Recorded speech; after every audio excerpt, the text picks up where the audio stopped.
Chapter number 15 के test को start करेंगे। कुछ एमसीक्यूज आप तमाम लोग को नजर आ रहे हैं। सबसे पहले एमसीक्यू देखिएगा। फर्स्ट एमसीक्यू आप तमाम लोग की स्क्रीन के ऊपर है। इस एमसीक्यू का जवाब क्या हो सकता है, तमाम लोग जरा सोचिए।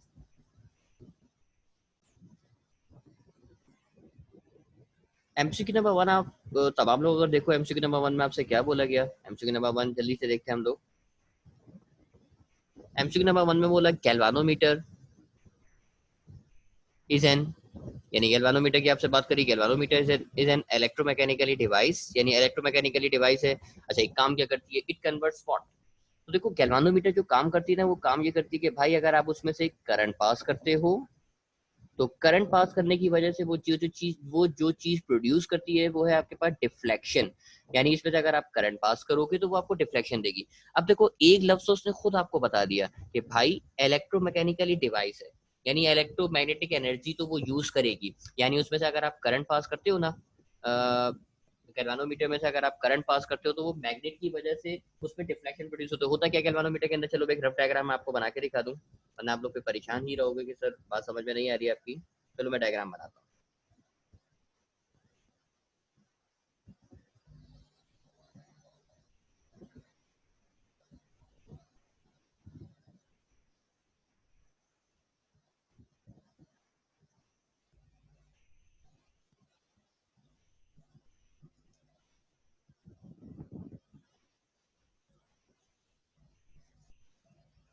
बल्कि डायग्राम को और आसान।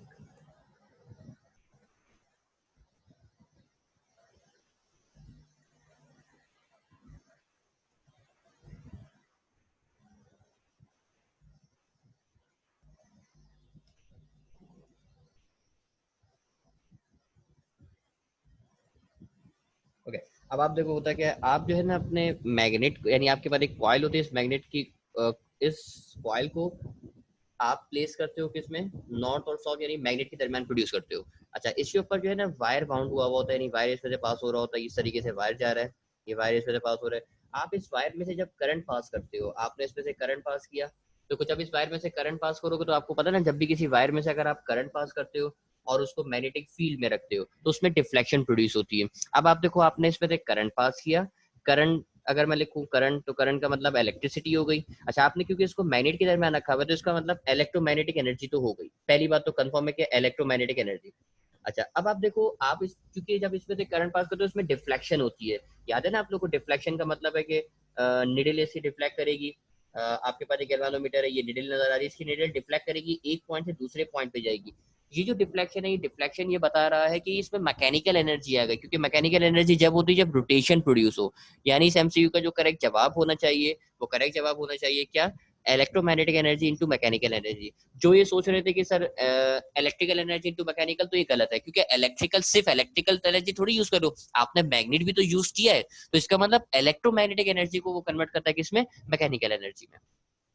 एमसीक्यू नंबर 1 के बाद अगला एमसीक्यू आप तमाम लोगों को नजर आ रहा होगा, ये है मेरे पास मौजूद एमसीक्यू नंबर 2। एमसीक्यू नंबर 2 देखते हैं। उसने आपसे बोला sensitivity of a galvanometer can be increase by dash. Sensitivity of galvanometer को आप कैसे इंक्रीज कर सकते हो। तो आप लोग को इस लेक्चर के स्टार्ट में सेंसिटिविटी ऑफ गैल्वानोमीटर का फॉर्मूला बताया था, शायद आप लोग को याद हो। सेंसिटिविटी का फॉर्मूला आपको बताया था, sensitivity is equal to BAN over C. यानी आपको अगर सेंसिटिविटी बढ़ानी है तो मैग्नेटिक फील्ड को भी इंक्रीज करना पड़ेगा, एरिया को भी इंक्रीज करना पड़ेगा, नंबर ऑफ टर्न्स को भी इंक्रीज करने पड़ेंगे, जबकि जो स्प्रिंग कांस्टेंट नजर आ रहा है उसको आपको क्या करना पड़ेगा, डिक्रीज करना पड़ेगा। यानी होना तो इसका ऑप्शन ए आंसर चाहिए था, by increasing the number of turns and area of coil. और सेकंड ऑप्शन भी होना चाहिए by using a strong magnetic field, क्योंकि मैग्नेटिक फील्ड को भी बढ़ाना है। और couple per unit twist of suspension wire, यानी आपको जो स्प्रिंग कांस्टेंट है उसको डिक्रीज भी करना चाहिए। तो ऑप्शन ए भी सही है, ऑप्शन बी भी सही है, ऑप्शन सी भी सही है। यानी इसका मतलब जो उसका करेक्ट जवाब होना चाहिए, वो करेक्ट जवाब होना चाहिए आपके पास क्या, ऑल ऑफ दीज। यानी एमसीक्यू नंबर 2 का जो जवाब है वो करेक्ट जवाब है आपके पास all of these. MCQ number 2 के बाद आगे बढ़ते हैं। अगला एमसीक्यू आपको नजर आ रहा है एमसीक्यू नंबर 3। एमसीक्यू नंबर 3 क्या है, एमसीक्यू नंबर 3 देखते हैं।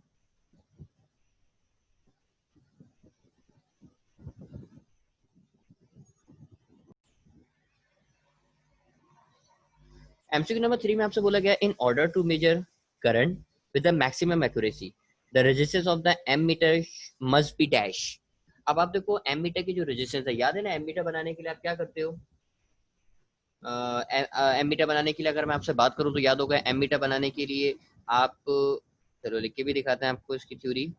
एमीटर बनाने के लिए जो आप रेजिस्टेंस यूज करते हो वो रेजिस्टेंस यूज करते हो लो रेजिस्टेंस, जिसको आपने नाम रखा था ना सर, उसको आप बोलते हो शंट रेजिस्टेंस।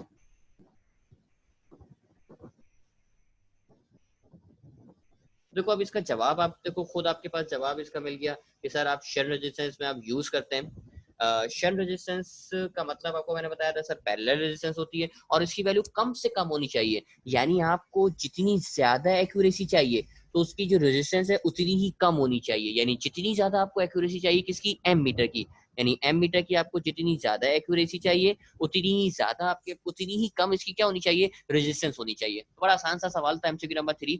एमसीक्यू नंबर 3 के बाद बढ़ते हैं एमसीक्यू नंबर 4 की तरफ। एमसीक्यू नंबर 4 पढ़िएगा तमाम लोग। ओके, अब देखो ये उस न्यूमेरिकल का बिल्कुल अपोजिट है, यानी जो न्यूमेरिकल नंबर 3 था उसी का बिल्कुल अपोजिट है न्यूमेरिकल नंबर 4। न्यूमेरिकल नंबर 4 में आपसे बोला गया to increase the measuring range of volt meter. अब देखो वोल्ट मीटर की अगर आपको रेंज बढ़ानी है, यानी वोल्ट मीटर की रेंज आपको अगर ज्यादा चाहिए, ये रहा इंक्रीजिंग द रेंज, यानी अगर आपको रेंज को इंक्रीज करना है तो आपके पास जो रेजिस्टेंस है वो जितनी ज्यादा वैल्यू उतनी ज्यादा वैल्यू होनी चाहिए सीरीज रेजिस्टेंस की, क्योंकि आपको याद होगा वोल्ट मीटर के लिए,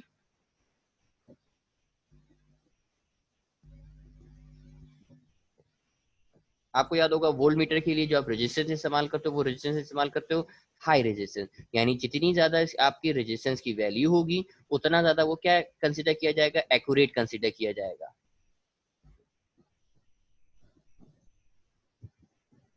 यानी इसकी जो वैल्यू है वो शुड बी इंक्रीज, यानी जितनी ज्यादा वोल्ट मीटर में हाई रेजिस्टेंस आप लगाओगे उतनी ज्यादा उसकी जो रेंज है वो क्या होगी, इंक्रीज होगी।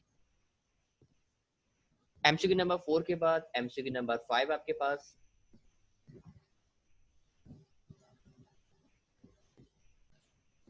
एमसीक्यू नंबर 5 में आपसे बोला गया the best instrument for the accurate measurement, यानी आपसे बोल रहा है बेस्ट इंस्ट्रूमेंट कौन सा है आपके पास, accurate measurement of EMF of cell. तो मैंने आपको बताया था अभी जब लेक्चर हमारा इससे पिछले वाला लेक्चर था जिसमें हम चैप्टर 15 की थ्योरी को डिस्कस कर रहे थे, तो उसी थ्योरी में बताया था भाई सबसे जो बेस्ट इंस्ट्रूमेंट है वो आपके पास पोटेंशियोमीटर, यानी पोटेंशियोमीटर आप इस्तेमाल करते हो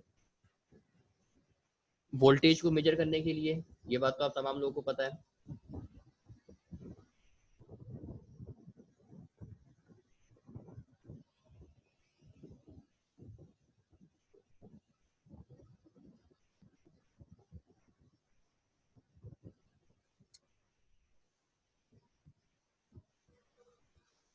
पोटेंशियोमीटर को आप यूज करते हो,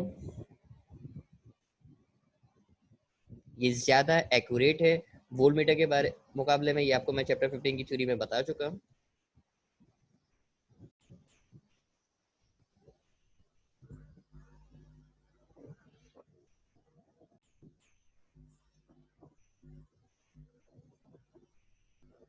एमसीक्यू नंबर 5 के बाद आप तमाम लोग देखिएगा एमसीक्यू नंबर 6। एमसीक्यू नंबर 6 का जवाब क्या हो सकता है, एमसीक्यू नंबर 6 देखते हैं। एमसीक्यू नंबर 6 में आपसे बोला गया भाई sensitivity of a moving coil galvanometer can be increase by dash. तो वही फॉर्मूला है, वही जो सेंसिटिविटी का सवाल आया था, बस थोड़ी सी चेंज मैंने करी है। वहां आपके पास ऑप्शन ऑल ऑफ दीस था, यहाँ ऑप्शन आपके पास थोड़ा सा डिफरेंट होगा, यहाँ ऑल ऑफ दीस आपका ऑप्शन नहीं हो सकता। क्या हो सकता है जरा देखते हैं। देखो सेंसिटिविटी का आपको शायद फॉर्मूला याद हो,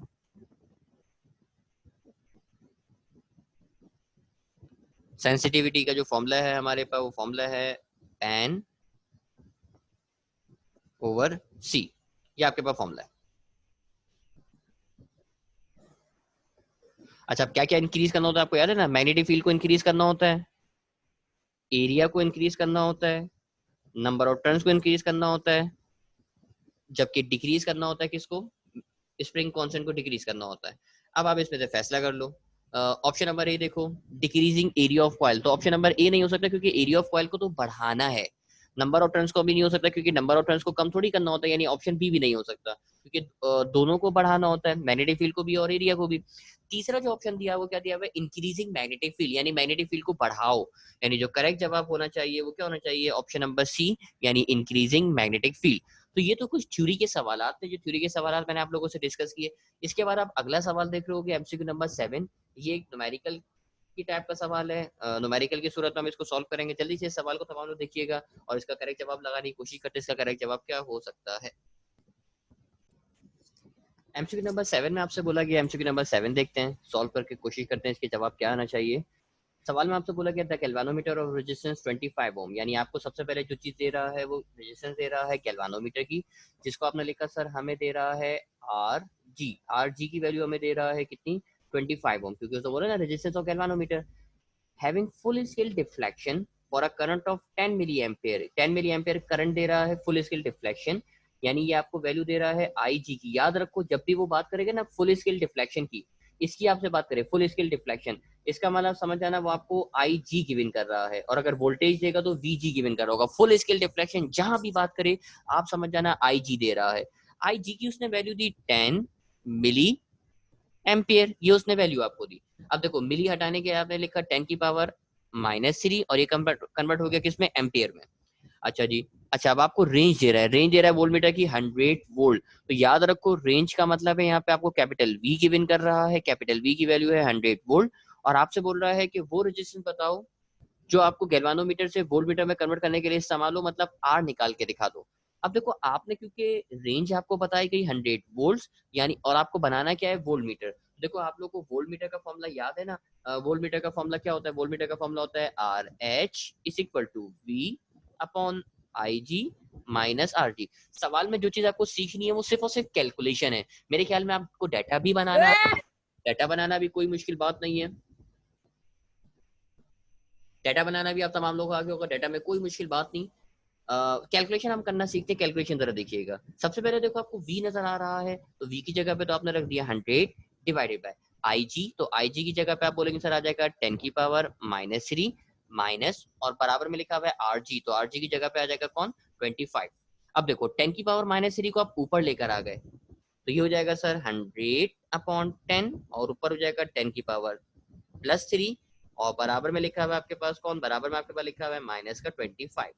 अब देखो 10 से, यानी ये 10 से ये एक जीरो कैंसिल हो गया, जीरो से जीरो कैंसिल, तो बन गया मेरे पास कौन? 10 की पावर 3, यानी 10 मल्टीप्लाई बाय 10 की पावर 3 माइनस का 5। अब देखो 10 की पावर 3 का मतलब होता है 3 जीरो, यानी 10 पहले से लिखा हुआ था, आपने 3 जीरो का इजाफा कर दिया। फर्स्ट यानी 10 लिखा हुआ तो उसके बाद 3 जीरो का इजाफा किया, बराबर में लिखा हुआ है माइनस का 25। अब आप देखो आपको क्योंकि माइनस करना है, माइनस किसको करना है, तो माइनस करने के लिए नंबर भी लिखा हुआ है, कुछ भी नहीं करना। 10,000 में से अगर 25 को माइनस करोगे तो मेरे ख्याल में इससे आसान कैलकुलेशन कोई नहीं होगी आपके पास। आप अगर इन दोनों को माइनस करोगे तो माइनस करने के बाद आपके पास इसका जो जवाब बनेगा वो जवाब आ जाएगा। जवाब मैं आपको बताऊं, माइनस करोगे तो आंसर आ जाएगा 9975, और आपने क्योंकि रेजिस्टेंस निकाली है हाई रेजिस्टेंस, तो ये आर एच का आंसर, और ये हो जाएगा आंसर किसके अंदर? ओम्स में, यानी जिस एमसीक्यू का जो करेक्ट जवाब होगा वो करेक्ट जवाब हो जाएगा। चलो पहले तो इसको जगह यहाँ पे क्लियर करें हम।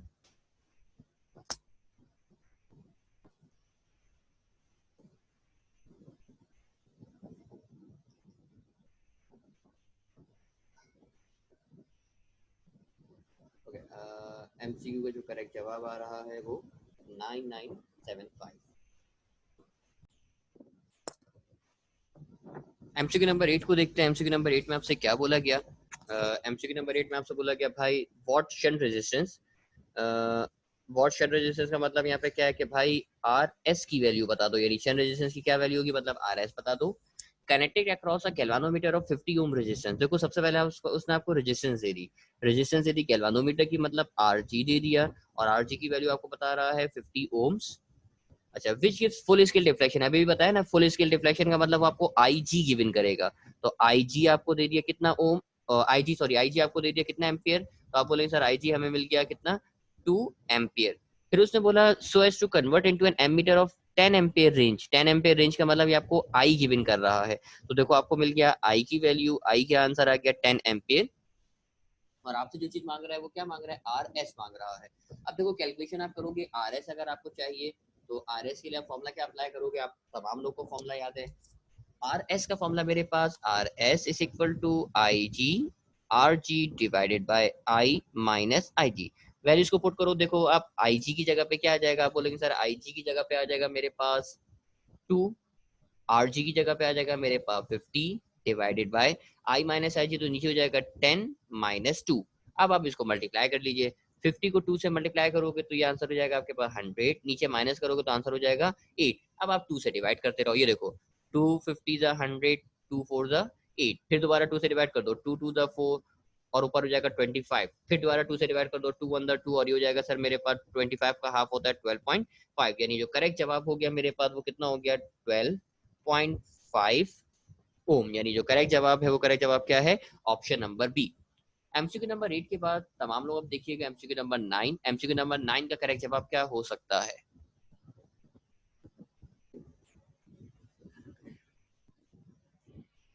सवाल में आपसे बोला गया if resistance of a galvanometer is 50 ओम, आपको रेजिस्टेंस बताई गई गैल्वानोमीटर की 50 ओम, यानी आपको जो चीज दे रहा है वो रेजिस्टेंस दे रहा है गैल्वानोमीटर की, यानी आरजी आपको दे रहा है कितना 50 ओम, मैंने आरजी लिख दिया।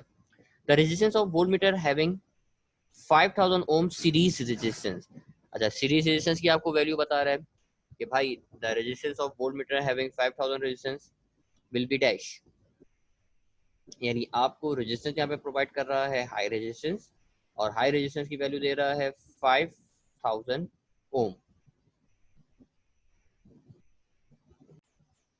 अब देखो दोनों रेजिस्टेंस आपसे बोल दी कि दोनों रेजिस्टेंस हो गई, अब series resistance will be dash, यानी कंबाइन करके रेजिस्टेंस कितनी हो जाएगी। तो आपको याद है ना, क्योंकि वोल्ट मीटर बनाने के लिए दोनों रेजिस्टेंस को सीरीज में कनेक्ट करते हो, सीरीज में कनेक्ट करने का तरीका होता है दोनों को सिंपली ऐड कर दोगे, यानी R is equal to R G plus R H, आपने दोनों को ऐड कर दिया, ये हो जाएगा सर आर जी की वैल्यू है 50, आर एच की वैल्यू है 5000, दोनों को प्लस करोगे तो आंसर हो जाएगा 5050 और आगे लिख दोगे आप क्या ओम, यानी करेक्ट जवाब हो जाएगा ऑप्शन नंबर डी। तो बड़ा ही सिंपल सा सवाल था। लास्ट सवाल अब मेरे पास है, लास्ट सवाल जल्दी से हम सॉल्व करें, एमसीक्यू नंबर 10। एमसीक्यू नंबर 10 में आपसे बोला गया था resistance in the three successive arms of the balance weighted stone bridge is 5 10 and 15, और what is the resistance of the fourth arm. अब देखो फर्स्ट रेजिस्टेंस को हम बोलते थे सर R1, और R1 की वैल्यू को हम बोलते थे कितना ओम, 5 ओम, सही है। दूसरा वाला लिखा हुआ है R2, तो R2 को बोलते थे कितना ओम, 10 ओम। R3 को हम बोलते थे कितना ओम, 15 ओम। और चौथा हमें चाहिए, यानी हमें क्या निकाल के दिखाना है, R4 निकाल के दिखाना है। अब देखो आप लोग को फॉर्मूला तो याद है, फॉर्मूला क्या है हमारे पास, R1 upon R2 is equal to R3 upon R4, values को पुट कर दो आप, R1 की जगह पे आ जाएगा 5, R2 की जगह पे आ जाएगा 10, R3 की जगह पे आ जाएगा 15 और R4 हमें चाहिए। अब आप क्रॉस मल्टीप्लाई कर दो, ये क्रॉस मल्टीप्लाई किया, ये वहां चला गया, ये यहाँ पर आ गया, या फिर आप पहले इसको डिवाइड कर दो और आसान हो जाएगा आपके लिए। देखो 5 1 द 5, 5 2 द 10, अब आप इसको क्रॉस मल्टीप्लाई कर दो तो ये हो जाएगा sir R4 is equal to 15 multiply by 2, multiply करोगे 2 से तो आंसर हो जाएगा आपके पास कितना ओम, 30 ओम। तो ये करेक्ट जवाब हो गया आपके पास क्या, 30 ओम इसका करेक्ट जवाब, एमसीक्यू नंबर 10। तो हम लोगों ने चैप्टर नंबर 15 की थ्योरी को भी सॉल्व किया, एमसीक्यूज को भी सॉल्व किया। उम्मीद यही है कि अब तमाम लोग को चैप्टर नंबर 15 का टेस्ट भी समझ में आ गया होगा, तमाम लोग प्रैक्टिस की जरूर कीजिएगा। तो चैप्टर नंबर 15 हमारा अल्हम्दुलिल्लाह कंप्लीट हुआ।